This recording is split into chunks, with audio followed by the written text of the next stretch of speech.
Bismillahirrahmanirrahim. Assalamualaikum warahmatullahi wabarakatuh.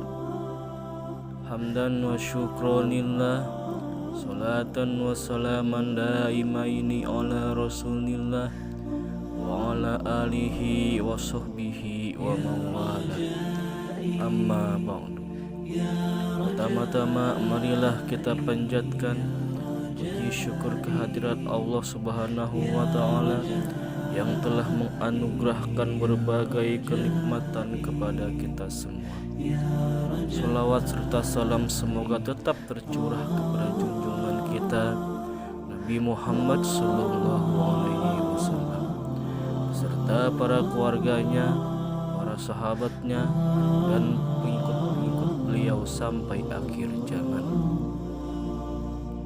Anak-anakku siswa-siswi SDN Doi Nanggung 2 yang berbahagia, pada kesempatan ini Bapak akan menyampaikan tausiah Ramadan yang judulnya berbakti kepada orang tua.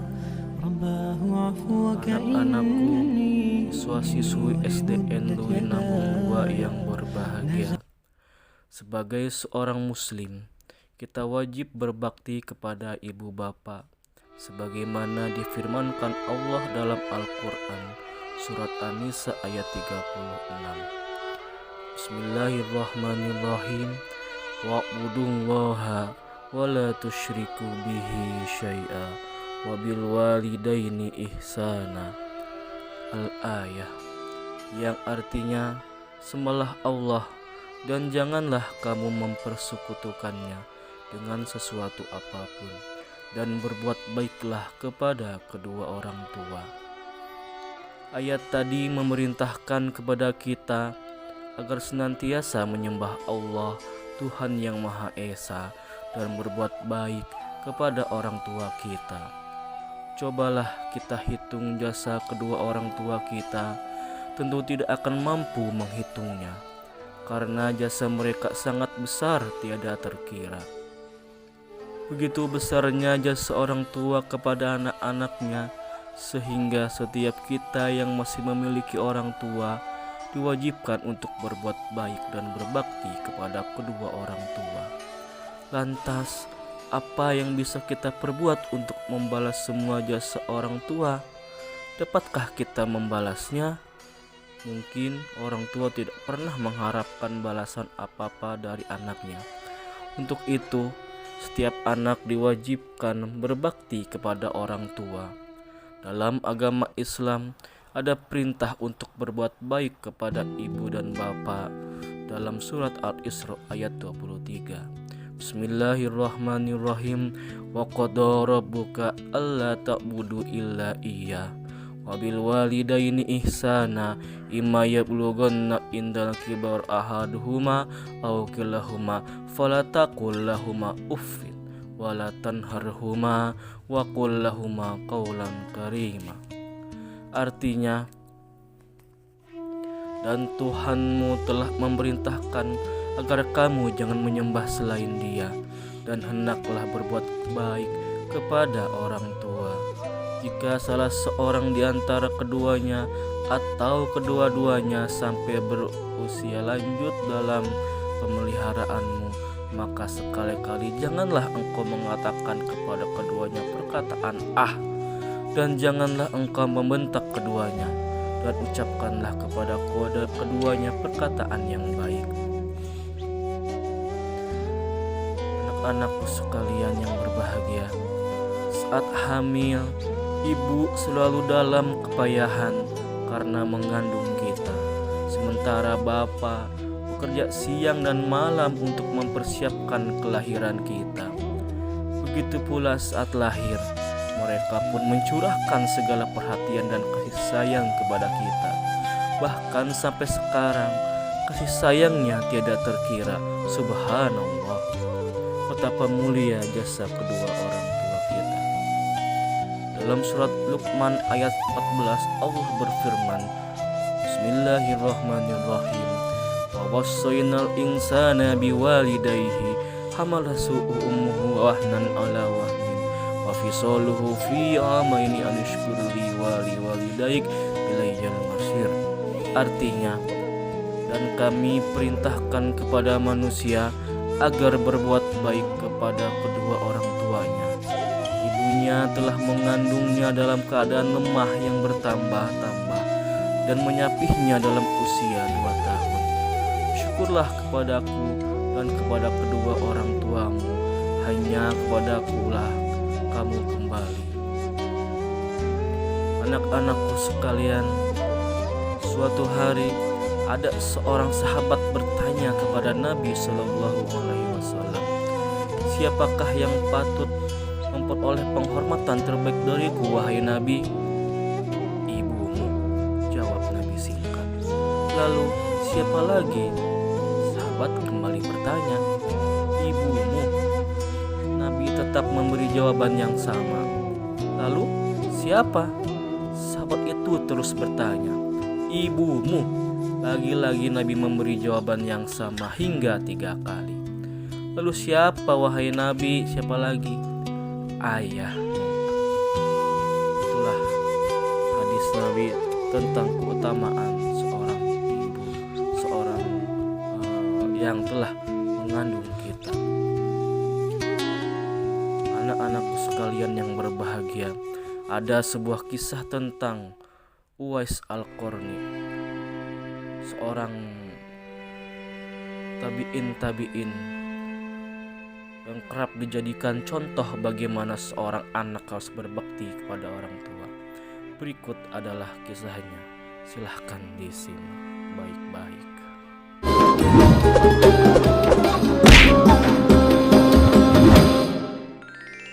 Kisah Uwais Al-Qarni, pemuda yang terkenal di langit. Kisah ini bercerita tentang seorang pemuda bernama Uwais Al-Qarni yang hidup pada zaman Nabi Muhammad Sallallahu Alaihi Wasallam. Nama Al-Qarni yang disematkan padanya memiliki arti yang dalam bahasa Arab penghuni langit. Melalui kisah ini kita akan mengetahui siapakah sosok Uwais yang namanya sangat terkenal sampai ke langit. Ternyata hal ini terjadi karena ketaatan Uwais kepada ibunya. Uwais adalah seorang pemuda yang berasal dari negeri Yaman. Sejak lahir, ia memiliki penyakit sopak, timbul bercak-bercak putih di seluruh badan. Uwais adalah pemuda yang soleh dan giat bekerja. Sehari-hari ia mengembala domba milik para tetangga untuk memenuhi kebutuhan hidup. Uwais tinggal berdua dengan ibunya yang lumpuh dan buta. Walaupun hidup miskin, Uwais selalu bersyukur dan sangat menyayangi ibunya. Ia selalu berusaha memenuhi segala permintaan sang ibu. Uwais anakku, kemarilah sebentar nak. Baik ibu, apakah ada yang engkau butuhkan? Anakku sayang, mungkin hidup ibu sudah tak akan lama lagi. Ada satu keinginan ibu yang ingin sekali terwujud. Jangan berkata seperti itu ibu. Katakan padaku, apa permintaan ibu itu? Sebelum saat itu tiba, ibu ingin melaksanakan haji. Mendengar perkataan ibunya, Uwais hanya termenung sambil berpikir. Aku sangat ingin mewujudkan permintaan ibu. Mohon ibu bersabar sampai saat itu tiba. Aku akan mencari cara agar kita bisa pergi ke Mekah untuk melaksanakan ibadah haji. Oh, terima kasih nak. Ibu Uwais sangat bahagia dan memeluk Uwais sampai menangis. Ya Allah, bagaimana cara hamba membawa ibu hamba yang lumpuh dan buta untuk pergi ke Mekah? Sedangkan jarak dari Yaman ke Mekah sangat jauh, melewati padang pasir yang tandus. Biasanya orang-orang pergi ke sana menggunakan unta. Seekor domba pun aku tidak punya, apalagi unta. Uwais terus berpikir dan akhirnya menemukan suatu ide. Keesokan harinya, Uwais menemui pemilik domba dan membeli 1 ekor domba untuk dipelihara. Namun uangnya hanya cukup untuk membeli 1 ekor anak domba yang kecil. Setiap hari Uwais menggendong anak domba itu naik turun bukit. Orang-orang yang lewat tertawa melihat tingkah Uwais. Hei, coba lihat Uwais itu. Apa yang dilakukannya dengan anak domba itu? Dasar orang aneh. Uwais gila. Uwais sudah gila. Uwais tidak mendengarkan cemoohan dari orang-orang. Saat ini yang ada di pikirannya adalah ibunya. 8 tahun berlalu dan tibalah pada musim haji. Anak domba Uwais semakin bertambah besar. Beratnya mencapai 100 kg. Begitu pula dengan Uwais. Badannya semakin kekar dan bertenaga. Berkat latihan setiap hari, beban berat yang dipikulnya tidak terasa lagi. Sekarang semua orang tahu bahwa apa yang dilakukan Uwais adalah bentuk pengorbanannya kepada sang ibu.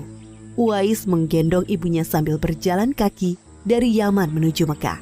Subhanallah, alangkah besar cinta Uwais kepada ibunya itu. Sesampai di Mekah, Uwais tetap menggendong ibunya untuk bertawaf di Ka'bah. Di hadapan Ka'bah, ibu dan anak itu berdoa, Ya Allah, ampunilah semua dosa ibuku. Bagaimana dengan dosamu, anakku? Dengan terampuninya dosa ibu, maka ibu akan masuk surga. Cukuplah ridho ibu yang mengantarkanku ke surga. Allah Subhanahu wa Ta'ala mendengar percakapan ibu dan anak laki-lakinya. Seketika itu penyakit sopak yang dideritanya sembuh. Hanya tertinggal 1 bulatan putih di telapak tangannya. Terima kasih ya Allah. Sekembalinya dari Mekah, Uwais meminta izin kepada ibunya untuk pergi ke Madinah. Uwais ingin sekali bertemu dengan Nabi Muhammad SAW. Dengan berat hati, ibunya mengizinkan Uwais berangkat. Setelah urusanmu selesai, cepat pulang ya nak. Sesampainya di Madinah, Uwais segera mencari rumah Nabi Muhammad SAW. Setelah menemukan, ia mengetuk pintu dan mengucapkan salam. Keluarlah istri Nabi, Aisyah radhiyallahu anha, seraya membalas salamnya. Apakah saya bisa bertemu dengan Rasulullah SAW? Maaf sekali, Nabi sedang tidak berada di rumah. Beliau sedang berperang dan tidak tahu pasti kapan kembali. Mungkin sebulan atau beberapa bulan lagi. Uwais dihadapkan pada 2 pilihan, menunggu kedatangan Nabi atau segera pulang ke Yaman. Bayangan sang ibu yang tua muncul di benaknya. Baiklah kalau begitu, saya pamit. Ada seorang ibu yang tidak bisa saya tinggal lama-lama di rumah. Sampaikan salam saya kepada Rasulullah SAW jika beliau sudah kembali dari perang. Terima kasih. Uwais kembali ke Yaman dengan perasaan haru dan sedih. Di satu sisi Uwais sangat ingin bertemu dengan Nabi Muhammad SAW. Namun di sisi lain, ia sangat mengkhawatirkan kondisi ibunya. Akhirnya ia memilih untuk segera pulang ke Yaman. Peperangan telah usai dan Nabi Muhammad SAW pulang ke Madinah. Aisyah radhiyallahu anha menceritakan perihal pemuda yang mencari beliau. Nabi mengatakan bahwa Uwais adalah pemuda yang sangat taat kepada ibunya. Karena ketaatan kepada ibunya itu, nama Uwais sangat terkenal di kalangan penduduk langit. Seperti yang tersebut dalam hadis Sahih Muslim Syarah An-Nawawi nomor 2542, dikatakan bahwa sebaik-baiknya tabi'in adalah Uwais Al-Qarni. Saat Nabi Muhammad SAW berbincang-bincang dengan Umar bin Khattab dan Ali bin Abi Thalib, beliau menceritakan tentang sosok Uwais. Apabila kalian bertemu dengan Uwais, mintalah doa dan istighfar kepadanya.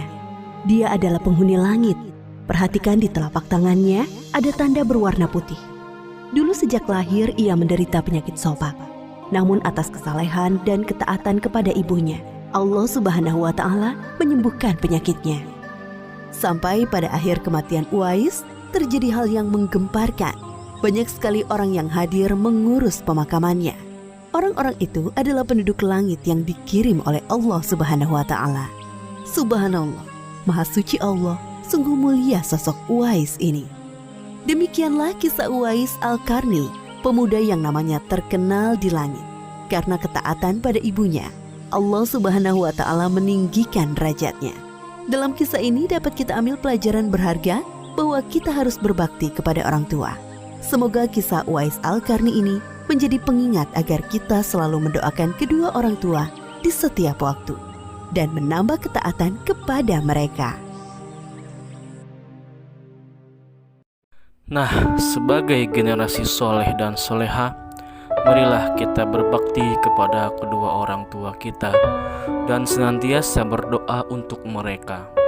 Dalam sebuah hadis diriwayatkan, Nabi Muhammad SAW bersabda, bahwa ada 3 amal yang tak akan terputus setelah meninggal, yakni sedekah jariah, ilmu yang bermanfaat, dan anak yang soleh yang selalu mendoakan kedua orang tuanya.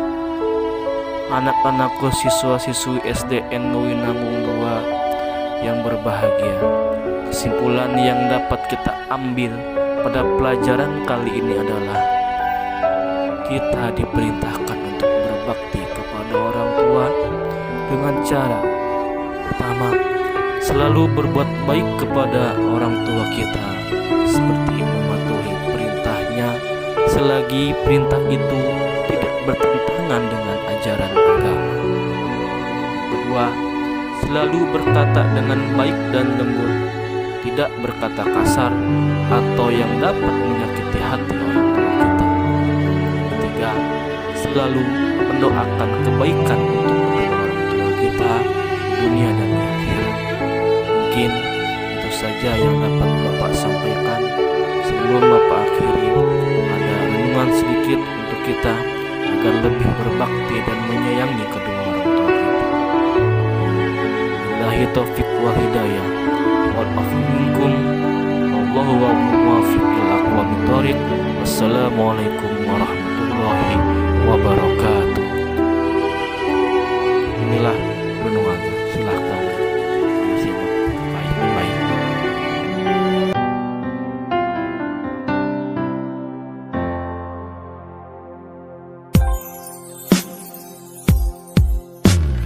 Ku tak tahu kau di mana, kau pergi saat ku tak ada. Ku tahu duniamu terluka, namun tak begini caramu tinggalkan ku pergi. Hanya doa yang ku punya, Tuhan jaga ia. Rabbi firli wali walidayya warhamhuma kama rabbayani shaghira. Rabbi firli wali walidayya warhamhuma kama rabbayani shaghira. Masihkah kau anggapku ada? Ingatkah kau pelukku manja? Izinkan ku membuatmu bahagia, karena kini ku tak seperti yang kau kenal dulu. Hanya doa yang ku punya, Tuhan jaga ia. Rabbi firli wali walidayya warhamhuma kama rabbayani shaghira. Rabbi firli wali walidayya warhamhuma kama rabbayani shaghira.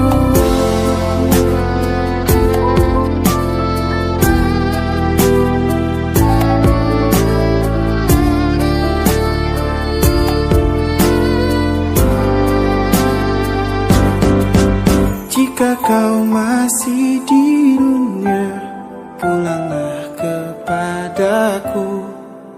Jika kau telah tiada, Ku ingin jumpa